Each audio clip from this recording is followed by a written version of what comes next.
As we come on the air tonight, a tornado threat on the move. Take a look at this system moving through the south right now.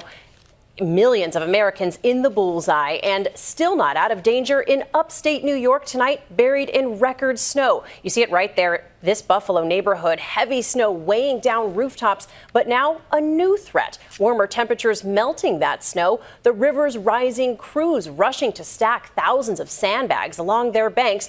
ABC's senior meteorologist Rob Marciano is tracking it all and leads us off from Buffalo this evening. Rob, good evening to you. Good evening, Cecilia. As you mentioned, the snow stopped here in Buffalo 2 days ago, but we've got a whole other set of problems on our hands.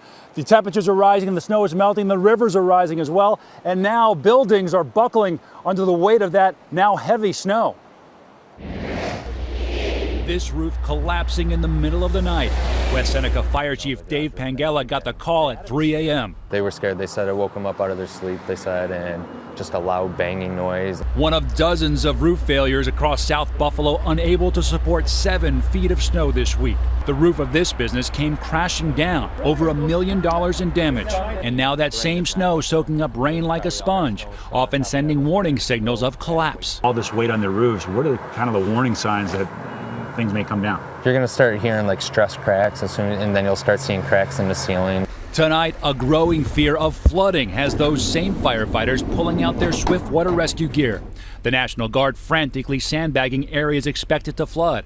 Look at this water, snow, and ice racing down this rising river. Ice jams forcing residents to be ready to move at a moment's notice. Flood warnings up through Monday. As the snow melts, ideally, that is where it's going to go. The city has proactively removed manhole covers because they are concerned about the storm drains being clogged. I mean, look at this. Where is all this snow going to go? And there is still the feet of snow yet to be removed. Workers at JFK High School trying to clear enough for school to open Monday. It seems like the snow is getting heavier now.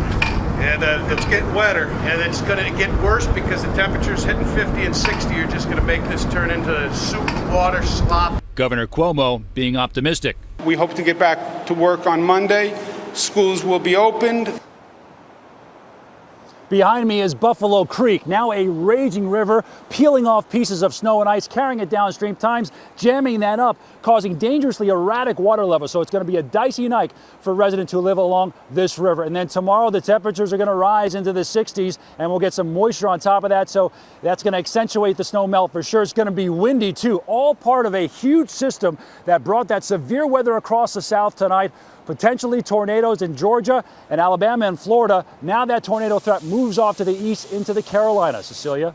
Rob, but all eyes are on the forecast for this busy travel week ahead. Do you have good or bad news for us?